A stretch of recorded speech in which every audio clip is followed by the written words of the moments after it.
राजस्थान में पिछले कुछ समय से ड्रोन के जरिए क्लाउड सीडिंग तकनीक से कृत्रिम रूप से वर्षा करवाने का प्रयोग किया जा रहा है। पिछले महीने 2 बार ऐसे प्रयास हुए लेकिन वे नाकाम रहे। लेकिन इस महीने 1 सितंबर को पहली बार सफलता मिली थी जब जयपुर के रामगढ़ बांध इलाके में कृत्रिम वर्षा करवाई गई।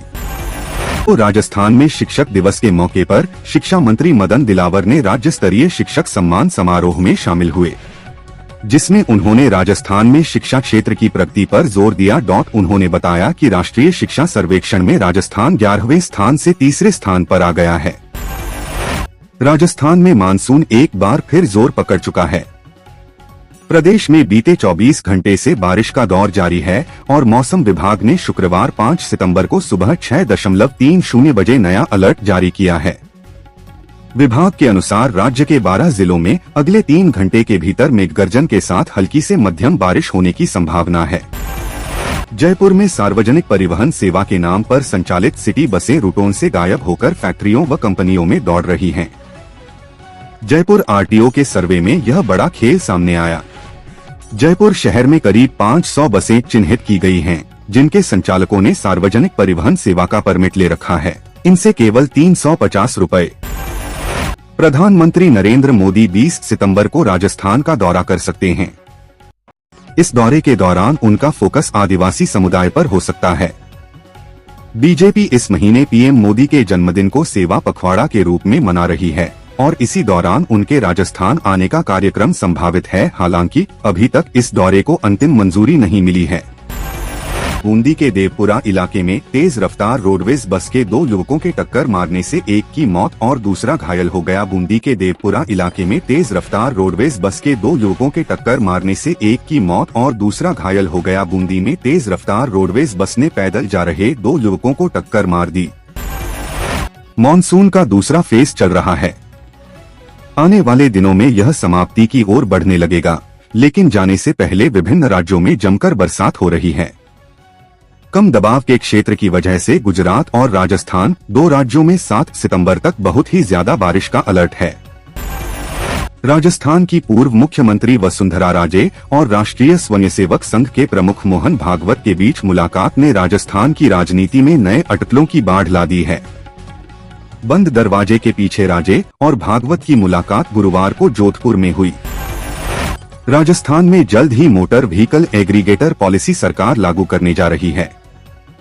विधानसभा में 3 सितंबर को डिप्टी सीएम प्रेमचंद बैरवा ने कहा कि शीघ्र ही एग्रीगेटर पॉलिसी लाई जाएगी। उन्होंने बताया कि सड़क परिवहन एवं राजमार्ग मंत्रालय द्वारा हाल ही जारी आयकर विभाग की टीम जब प्रॉपर्टी कारोबारी के घर पर जांच कर रही थी। इस दौरान आईटी टीम को एक कमरे में फर्श में कुछ गड़बड़ लगी, जिसके बाद प्रॉपर्टी कारोबारी से पूछताछ की गई। जयपुर प्रॉपर्टी कारोबारी ने टाइल के नीचे छुपा रखी थी तिजोरी, निकला इतना कैश, मंगवानी पड़ी मशीन। जयपुर के बिड़ला सभागार में शुक्रवार को राज्य स्तरीय शिक्षक सम्मान समारोह का आयोजन किया गया। इस समारोह में कुल 75 शिक्षकों को सम्मानित किया गया। इनमें 66 शिक्षक 3 श्रेणियों से हैं। 9 शिक्षकों को उनके उल्लेखनीय कार्यों के लिए विशेष रूप से शामिल किया गया है। सम्मानित शिक्षकों को शॉल, प्रशस्ति पत्र और स्मृति चिन्ह प्रदान किए गए। अजमेर के बोराज तालाब की पाल टूटने से शहर में आए पानी ने सब कुछ बर्बाद कर दिया। कई मकान गिर गए। 100 मकानों में दरारें आ गई। घर का सामान खराब हो गया। इनमें से एक घर ऐसा भी था जिसमें एक बेटी की शादी होनी है। मां अपने सपनों के घर से बेटी को विदा करने वाली थी, लेकिन उनका ये सपना टूट गया।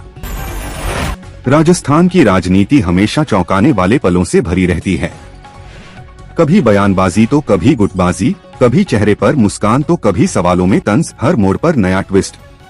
ताजा मामला जोधपुर से उठा है, जहां पूर्व मुख्यमंत्री वसुंधरा राजे के एक सवाल ने सियासी गलियारों में हलचल मचा दी। सवाल भी ऐसा जिसमें सस्पेंस है। मौसम विभाग की रिपोर्ट के मुताबिक अगले 24 घंटों के दौरान पश्चिम मध्य प्रदेश के इलाकों में बाढ़ की चेतावनी जारी की गई है। इनमें पश्चिम मध्य प्रदेश के अलीराजपुर, बड़वानी, बुरहानपुर, धार, झाबुआ समेत कई जिले शामिल हैं। वहीं अगले 24 घंटे के अंदर एमपी के कई जिलों में भारी से अति भारी बारिश की चेतावनी दी गई है। मध्य प्रदेश में कई वेदर सिस्टम एक साथ एक्टिव होने से भारी बारिश का दौर जारी है और आने वाले 1-2 दिन भी भारी बारिश का दौर प्रदेश में जारी रहेगा। मौसम विभाग के मुताबिक मध्य प्रदेश में well marked low pressure area active है और मानसून ट्रफ भी प्रदेश के ऊपर से गुजर रही है। मनोहरपुर दौसा एक्सप्रेसवे पर सड़क दुर्घटनाओं में लगातार लोग जान गंवा रहे हैं। अब दिल्ली मुंबई एक्सप्रेसवे भी उसी तर्ज पर खतरा बनता जा रहा है। सरपट दौड़ने के लिए बनाए गए दिल्ली मुंबई एक्सप्रेसवे के किनारे कई जगह लोगों ने मिट्टी डलवाकर ढाबे खोल लिए हैं। राजसमंद जिले में 2 दिन से भारी बारिश के चलते भीम में कुकरखेड़ा पंचायत के फुलसागर तालाब की पाल के टूटने का खतरा मंडराने पर पुलिस प्रशासन शनिवार शाम को ही मौके पर पहुंच गया और 4 गांव खाली करवा दिए। साथ ही सिंचाई विभाग, एसडीआरएफ व आपदा प्रबंधन से जुड़ी टीम मौके पर पहुंच गई। राजस्थान वेदर फोरकास्ट सितंबर प्रदेश के कुछ हिस्सों को छोड़ दिया जाए तो अब मानसून से राहत मिल रही है। आज बाड़मेर, जैसलमेर समेत कुछ जिलों में आफत की बारिश संभव है। बाकी 4 जिलों में बारिश के चलते स्कूलों का अवकाश घोषित किया जा चुका है। ऐसे में आगामी आने वाले दिनों में मानसून कैसा रहने वाला है? राजस्थान में जातीय जहर का बड़ा मामला सामने आया है, जहां हाईवे से गुजर रहे कार सवार ग्राहकों ने महज इसलिए अपना चाय का ऑर्डर कैंसिल कर दिया कि चाय बनाने वाला तथाकथित छोटी जाति का था। चाय वाले और ग्राहकों के बीच बहस का यह पूरा वीडियो सोशल मीडिया पर भी जमकर वायरल हो रहा है। जैसलमेर जिले के डांगरी गांव में हुए खेत सिंह हत्याकांड के बाद प्रशासन ने बड़ी कार्रवाई की है। 3 आरोपियों लाडू खान, जमाल खान और खेते खान की अवैध संपत्तियों को प्रशासन ने ध्वस्त कर दिया। देर रात बुलडोजर चलाकर आरोपियों की 5 अवैध दुकानों को तोड़ा गया।